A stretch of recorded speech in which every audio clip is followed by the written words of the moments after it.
इस दुनिया में ऐसे बहुत लोग होते हैं जो काम करने के बारे में सोचते हैं या फिर ज़िंदगी में कुछ ढंग का करने के बारे में सोचते हैं, पर अल्टीमेटली वो काम हो नहीं पाता है। ऐसा क्यों होता है, ये कभी आपने सोचा है? हो सकता है कोई सिंगर बनना चाहता है या एक्टर बनना चाहता है या डांसर बनना चाहता है या फिर बिजनेसमैन बनना चाहता है, व्हाटएवर। पर जो भी हो, अल्टीमेटली वो काम हो नहीं पाता है। ऐसा क्यों होता है, ये कभी आपने सोचा है?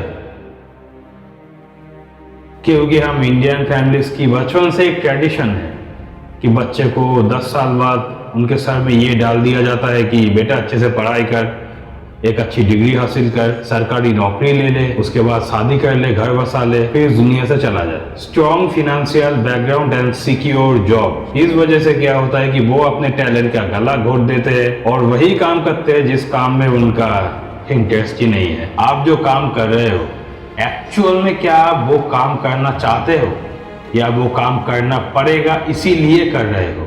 Just ask yourself. हो सकता है कोई बंदा आज कहीं पे काम पे लगा है, उसका पगार 8,000 है, एक दिन 10,000 होगा, एक दिन 50,000 भी होगा, पर उसका एज भी तब तक 50 के आर पार ही होगा। मतलब ऐसे पैसे कमाने का क्या मतलब लाइफ में कोई सेटिस्फाइड नहीं, कोई एडवेंचर्स नहीं, कोई विशडम नहीं। आप सिर्फ लाइफ को काट रहे हो, जी नहीं रहे हो। यानी आप तो सिर्फ नोट ही छाप रहे हो, सिर्फ पैसे ही कमा रहे हो और तो कुछ आपके लाइफ में बचा ही नहीं करने को। सो इस पैसे का करोगे क्या? इस पैसे का लास्ट फेसिंग एक ही काम हो सकता है, वो आप जब बीमार पड़ जाओगे तब इस पैसे की जरूरत पड़ेगी। Otherwise nothing else in this money. क्योंकि you will lead like a robotic life. Machine कभी ना कभी खराब होते हैं, तो आप भी एक टाइम बीमार पड़ोगे इस भागदौड़ वाली जिंदगी को जीते जीते। But actually you are okay with it. Just ask yourself.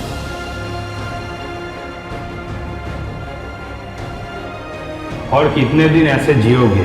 अब तो सोचना शुरू कर दो, अब तो अपने ब्रेन को खोलना शुरू कर दो धीरे धीरे and ask yourself what you want to do actual in your life. आप अपने इंटरेस्ट के हिसाब से काम करो, आप अपने पैशन के हिसाब से काम करो। वो मत करो जो पूरी दुनिया कर रही है। इस दुनिया में कुछ एक्स्ट्राऑर्डिनरी करने के लिए कुछ एक्स्ट्राऑर्डिनरी सोच भी होना चाहिए और उस पर डेडिकेशन भी होना चाहिए। You have to passionate about your work. आप अपने पैशन के हिसाब से काम करो। ये दुनिया क्या कर रही है उससे कोई मतलब नहीं। खुश रहो जिंदगी में।